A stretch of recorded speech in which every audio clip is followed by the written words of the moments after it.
Vamos lá, então. Hoje nós vamos falar um pouquinho sobre a disciplina e essa matéria sobre disciplina, ela está dividida em duas partes. Por isso que eu não sei se eu vou conseguir terminar tudo hoje. Eu vou começar falando hoje sobre a disciplina neste tempo, a disciplina que nós já estamos passando, e também a disciplina na era vindoura, ou chamada o Reino do Nosso Senhor Jesus Cristo, que é aquele período de 1000 anos ao qual nós já falamos. Amém? Então acompanhe comigo, eu vou compartilhar minha tela para que você possa acompanhar aqui. Glória a Deus. Então vamos falar sobre disciplina. Você está conseguindo enxergar a tela aí, certo? Amém. Sim, Vamos lá. Acompanhe comigo. Nunca devemos pensar que, por sermos salvos eternamente, podemos viver de forma desleixada. E por que Deus nos disciplina? Irmãos, nós sabemos que nós sofremos algumas disciplinas. Tanto é que tem alguns textos falando a respeito disso. Inclusive, ele diz que se nós não estivermos em disciplinas, nós somos bastardos. Por quê? Porque o Pai, Deus, ele é Pai. E o Pai, ele disciplina os seus filhos, ele disciplina aquele que ele ama. Como está escrito lá em Hebreus, capítulo 12, no versículo 5 e 6, ele diz assim: Estais esquecidos da exortação que, como a filhos, discorre convosco? Filho meu, não menosprezes a correção que vem do Senhor, nem desmaies quando por ele é reprovado, porque o Senhor corrige a quem ama e açoita a todo filho a quem recebe.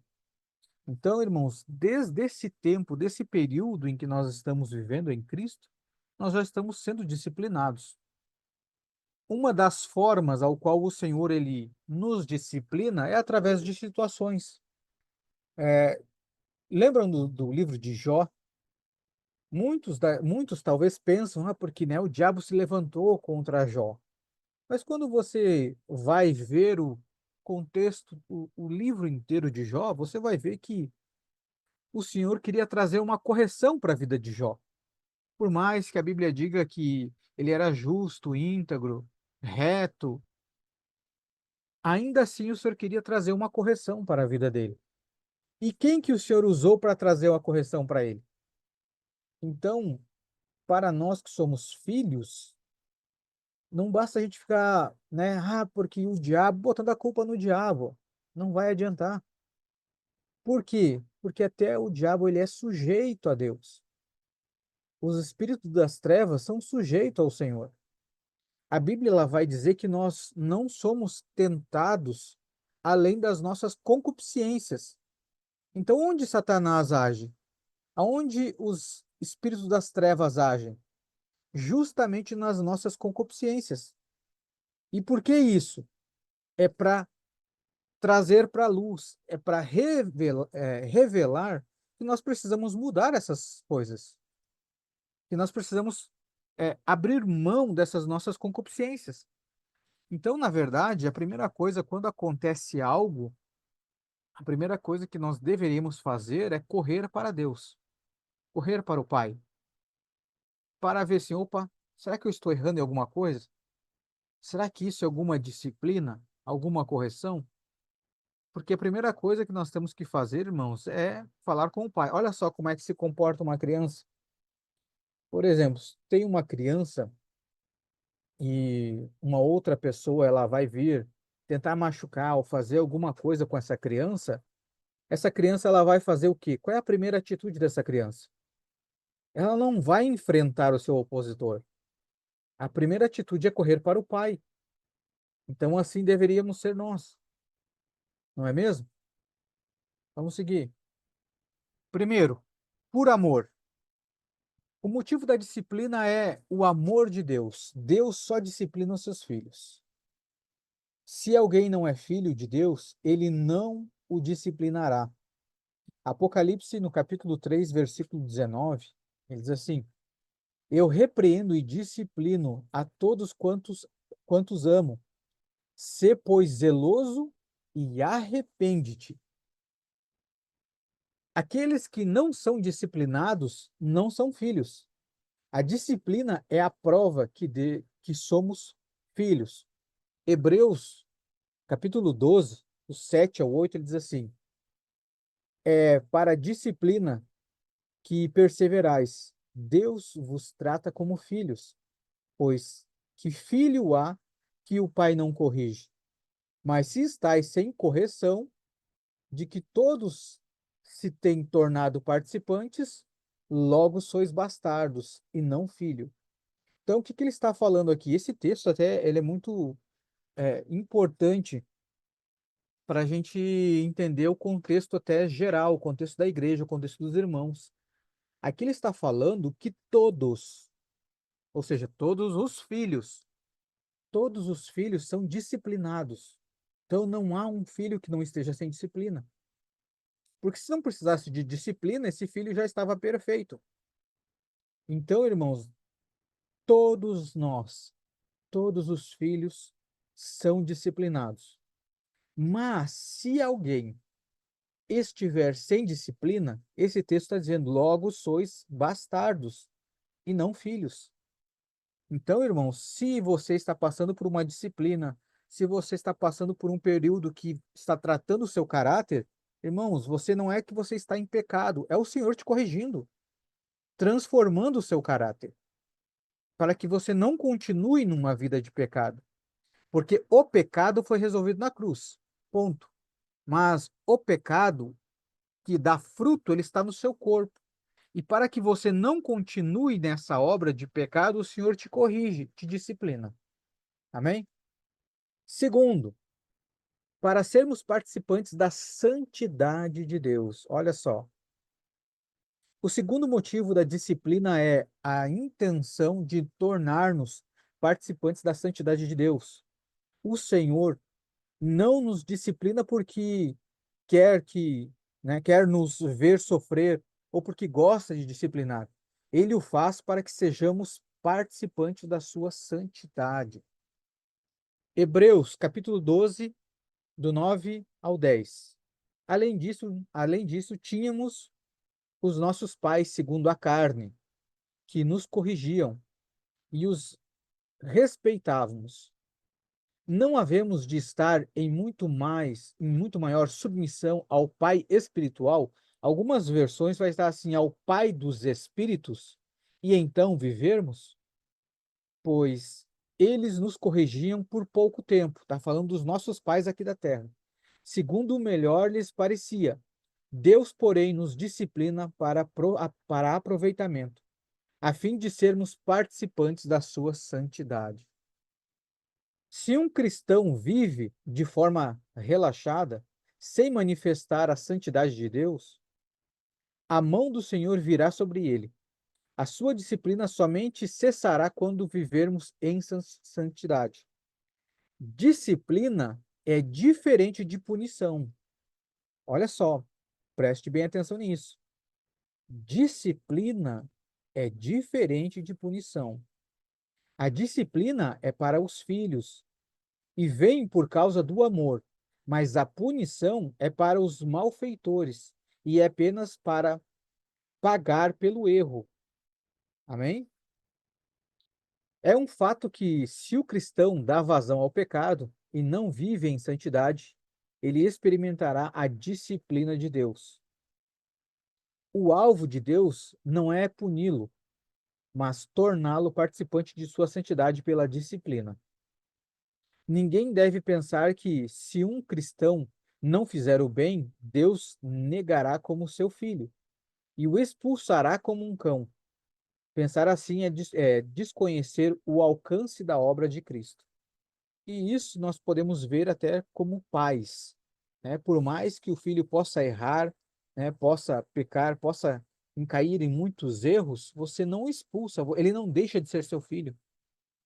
Um filho que mata alguém, que faz qualquer tipo de atrocidade, ele não deixa de ser seu filho. Porém, o que que você vai fazer? Vai repreendê-lo, vai discipliná-lo, vai corrigir a rota dele. Terceiro, para não sermos condenados com o mundo. Paulo diz que o objetivo da disciplina de Deus é impedir que sejamos condenados com o mundo. Em outras palavras, a disciplina prova que somos salvos. Olha isso. Então, se você estiver na disciplina do Senhor, prova que você é filho. Se você é filho, você está salvo. Glória a Deus por isso. E mais, irmãos, algo também que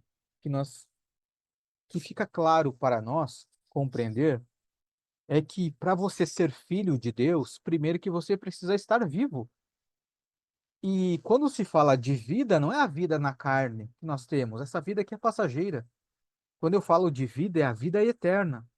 Então, o teu espírito tem que estar ligado em Deus.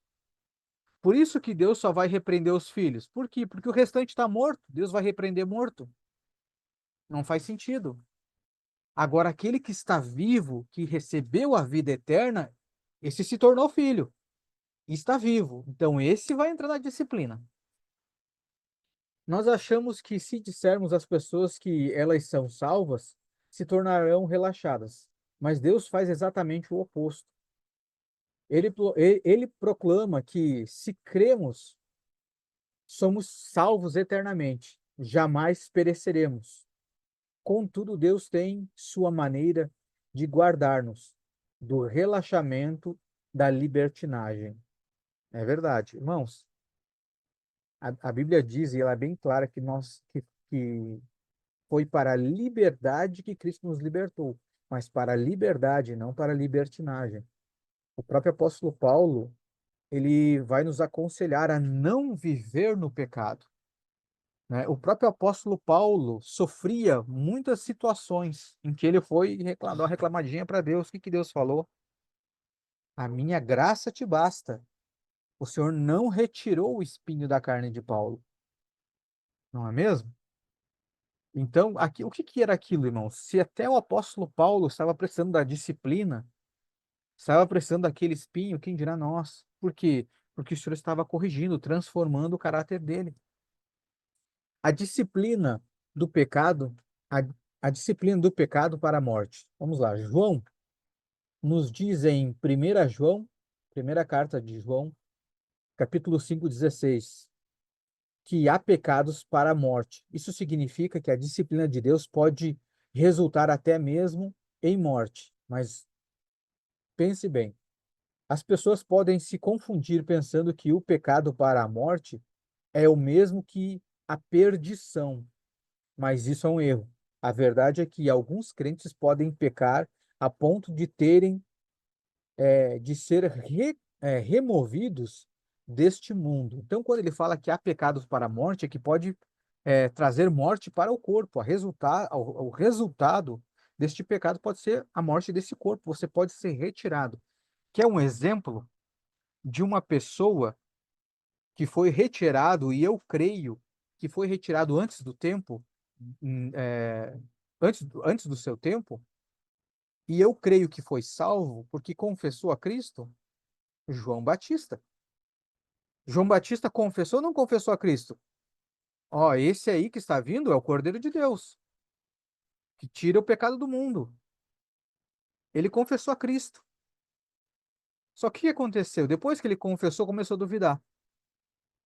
Foi preso e foi decapitado. Só que veja que os discípulos de João Batista, quando Jesus passou por eles, os discípulos de João seguiram, mas João mesmo não seguiu. Então era para João ter seguido a Cristo.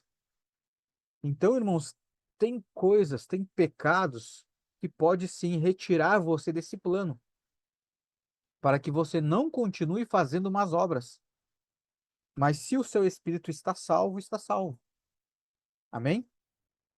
Vamos lá.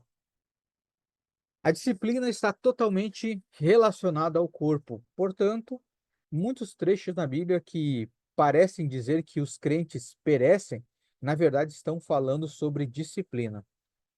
Como nós mencionamos, né, 1 João 5,16, se alguém vir a seu irmão cometer pecado, não para a morte, pedirá a Deus e lhe dará vida.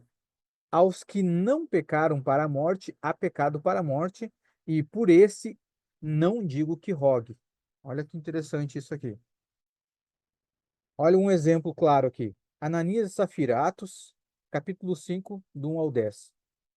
E veja, irmãos, que esse texto aqui de Ananias e Safira é a prova de que quando os irmãos falam assim, ah, mas agora nós estamos na graça.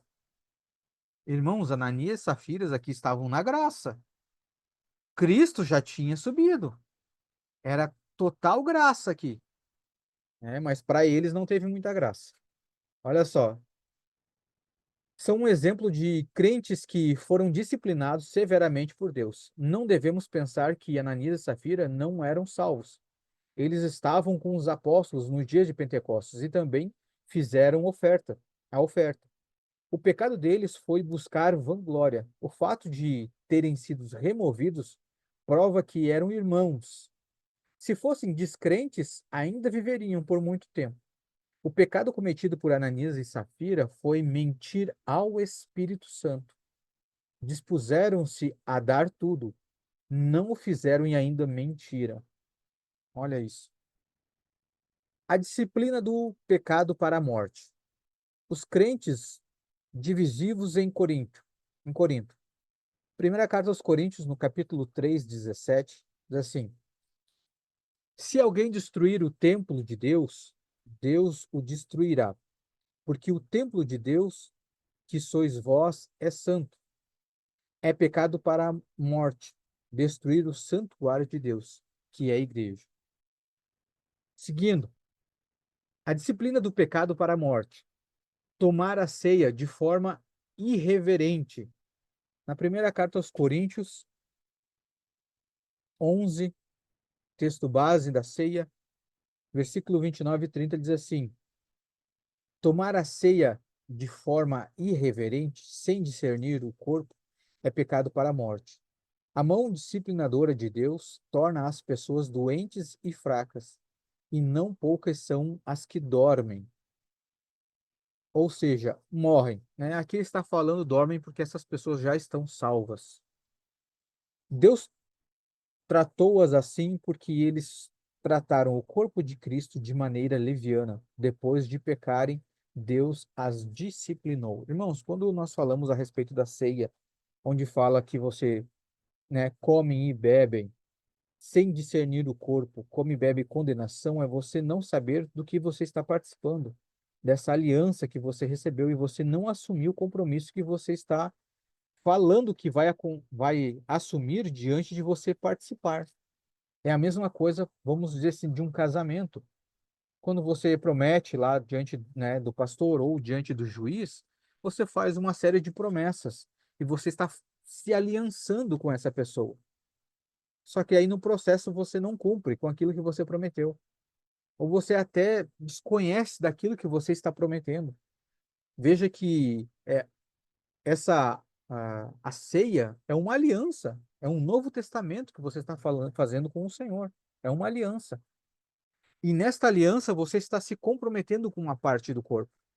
Então, quando você entra, tem como dar certo um casamento onde você só casa por casar? Onde você entra sem saber o que está fazendo? Então, não dá, entendeu? Não vai dar certo. E é isso que o senhor está falando aqui. A disciplina aqui em relação à imoralidade. Primeira carta aos Coríntios, capítulo 5, do 1 ao 5, diz assim: O pecado da imoralidade, depois de certo nível, torna-se pecado para a morte, mesmo que um crente regenerado cometa um pecado muito grave. Ainda é salvo. Em primeira carta aos Coríntios, temos o caso de crente que adulterou com a madrasta, coisa terrível até entre os ímpios. Paulo entregou essa pessoa a Satanás para ser disciplinada, mas o surpreendente é que Paulo fez isso para que o espírito dela pudesse ser salvo no dia do Senhor. O ensinamento de Paulo é que o cristão pode ser disciplinado nesta era, mas não pode ser punido com a perdição eterna. Por quê? Porque é filho. É isso que nós temos que entender. A pessoa é filha. Então, uma vez que ela é filha, ela pode perder o seu corpo físico agora, pode ser morta. mas ainda terá um período vindouro de disciplina para a transformação do seu caráter. A disciplina do pecado para a morte. O fogo estranho, né? Lembra lá em Levítico? Levítico capítulo 10, do 1 ao 2. É pecado para a morte oferecer fogo estranho diante do Senhor. Irmãos, servir de qualquer jeito, adorar de qualquer jeito, fazer as coisas para o Senhor de qualquer jeito, nós temos que entender que isso também é fogo estranho. Por quê? Porque quando o Senhor pediu para que eles acendessem, né, o altar, que parece como se fosse uma churrasqueira, o Senhor, até para acender o fogo, ele tinha um ritual, tinha uma forma de ser feito. Então não poderia ser feito de qualquer maneira. E eles sofreram as consequências de fazer isso de qualquer forma. Amém? A rebeldia obstinada, Números 16. É pecado para a morte a rebeldia obstinada. O pecado para a morte existe dentro da igreja e também fora dela, no meio dos ímpios. Todavia, cometer o pecado para a morte não significa perder a salvação. Irmãos, olha, acho que é uma das coisas mais difíceis é você lidar com um crente obstinado. Como é difícil. Irmão, não tem. Olha, tem que, acho que só como Balaão. Só se o anjo se materializar para a pessoa mudar de ideia. Porque enquanto é isso, ela vai surrando o jumento. Não é fácil você lidar com uma pessoa que é obstinada. É muito complicado. A disciplina, ela manifesta a graça. O Senhor nos disciplina porque nos ama. Hebreus 12, 6, né? Que nós já vimos aqui nos slides anteriores. O homem, quando ama, olha só que forte isso. O homem, quando ama, é tolerante, mas Deus, quando ama, disciplina. Quando o homem ama, ele é negligente, já Deus é sério. Então, irmãos, eu acredito que essa questão de amor nós precisamos corrigir nas nossas vidas, porque isso aqui é uma verdade muito forte. Inclusive, há alguns anos atrás, até a gente surgiu uma questão até referente às crianças, né? Quando nós falávamos sobre vara, sobre disciplina e tal. Ah, não, Deus o livre, porque a educação tem que ser com respeito. A educação não pode, né, trazer nenhuma. Ela não pode querer contrariar a criança. Ela não pode trazer como é que eles falam? Um trauma, sabe, irmãos? Eu não sei vocês, mas eu acredito que muitas vezes nós somos disciplinados pelo Senhor e tem muitas situações que podem até causar traumas em nós. Mas esse trauma, ele só vai permanecer até nós amadurecermos. Quando a gente amadurece, o trauma vai embora. Por quê? Porque a gente entende que foi uma disciplina para algo melhor. Da mesma forma como criança. Irmãos, uma vez, até eu sempre falo isso aqui, uma vez eu estava voltando para casa com meus pais e eu fazendo birra, né? Cheguei em casa e minha mãe disse assim: Olha, desce. Nós morávamos numa casa de 2 andares, disse assim: desce, tira a roupa e vai tomar banho. Só que o meu pai já tinha me mandado. E quando o meu pai me mandou, eu tinha, sei lá, acho que 6, 7 anos. Mandei meu pai calar a boca. Olha, a audácia da criança. A minha mãe só disse assim: desce, tira a roupa, vai tomar banho. E eu desci. Irmãos, quando eu cheguei lá, que eu liguei o chuveiro, eu não sei da onde que veio a chinela, mas vinha por tudo quanto é lado. Eu apanhei muito debaixo do chuveiro aquela ocasião.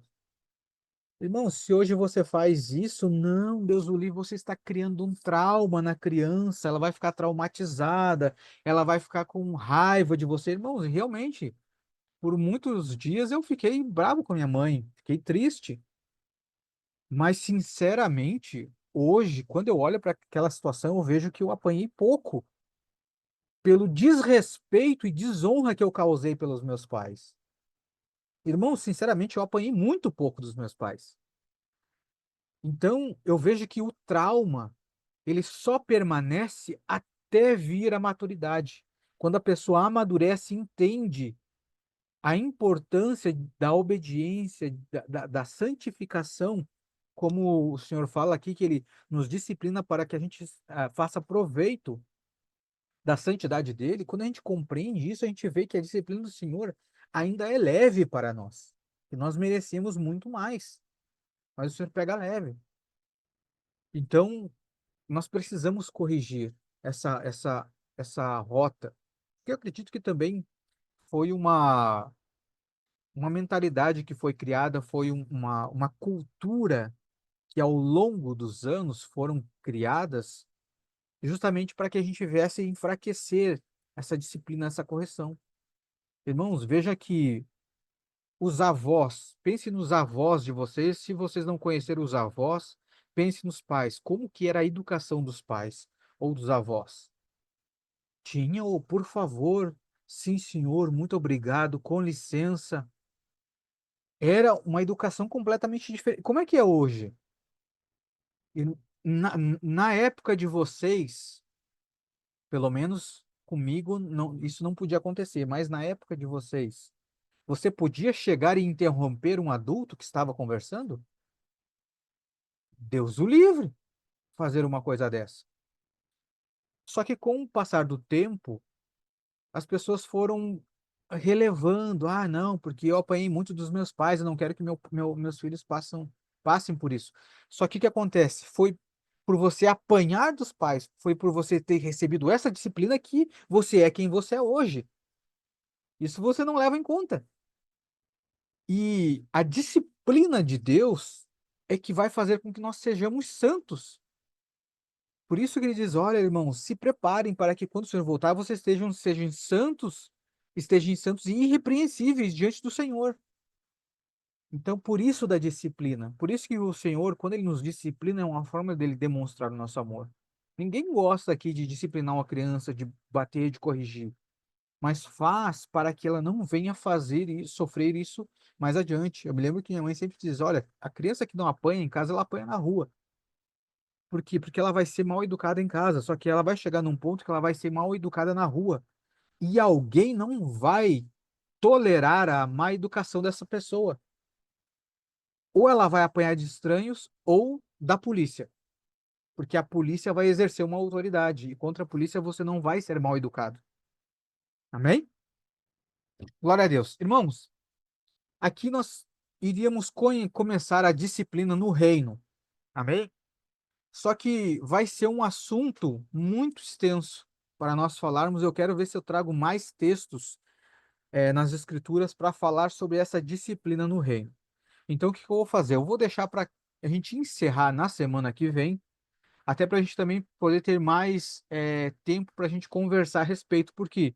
Porque a disciplina no reino ela tem muitos textos aqui que eu quero discorrer e conversar com os irmãos sobre a disciplina agora vindoura, aquela que vai para a eternidade. Por quê? Eu vou encerrar aqui e aí eu quero falar isso aqui fora da gravação para nós. Quero trazer aqui alguns textos. Amém?